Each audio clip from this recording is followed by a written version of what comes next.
It's Thursday. That means your local papers are now available at your front steps. And to talk about some of the articles you can read this week is Nikki Wesley. Nikki, thanks for joining us.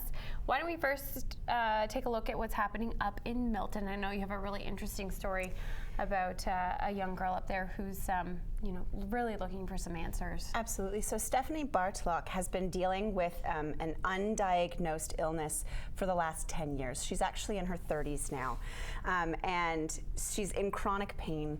Sometimes it feels like her. This is her years ago, and then in a moment you'll see her now, and it's just been ravaging her body. This undiagnosed illness.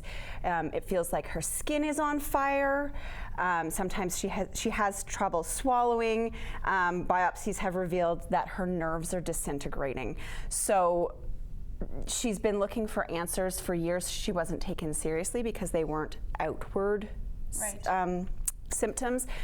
She recently has found a doctor who is taking her seriously, but she's basically, she's just looking for a miracle cure at this point. Her family, her father stays home sometimes from work to take her to, medical treatments and all of this, but nothing seems to be working. So she's looking for a miracle. And within the article, do you go into detail about maybe some of the problems that she's been facing as well? Yes, absolutely. So reporter Melanie Hennessy goes into great detail about some of the things that she's gone through, and also has spoken to the Canadian Organization for Rare Disorders. And there's thousands of these cases that we don't really know about. Right. Interesting story, and hopefully bringing the attention to maybe a local physician and getting some answers for her.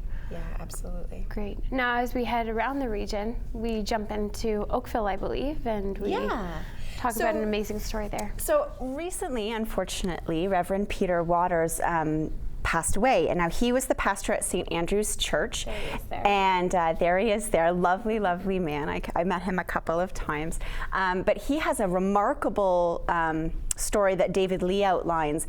He actually he lived in Oakville for most of his life and started as a businessman, and then got into trouble with drinking and ended up on the street, and then actually found God while he was in prison.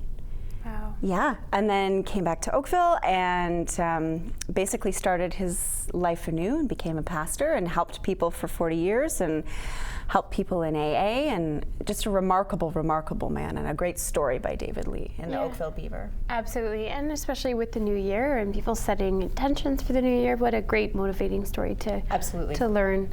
Great. And lastly, as we look into Burlington, hot new spot there. Yes. So the Block Co. is a great little charcuterie place. It's downtown Burlington on John Street, and it's set up really interestingly. The owners, Troy and Andy, the front of the store, it looks like a cheese shop, and it's got little gifts and that sort of thing, and then you go in through a door and it sort of feels like you've walked into, you can see it here, feels like you've walked into sort of like a speakeasy in their living room, and they serve nothing but charcuterie and delicious wine and craft beer. And the really cool thing is there are no menus. So you go in, you talk to them, you say, I like blue cheese, I don't like blue cheese, and they give you a big smorgasbord of things to try. Yeah. And they also do a service like a BYOB, but it's bring your own board. So you can take your charcuterie board into them, and they will create a masterpiece, wrap it up, and you can take it as a hostess present, or you can take it home to share with friends. Wow, that's a very interesting idea. Yeah. Looks like we're going to have to stop by at some point. You ready? Let's go. Yeah.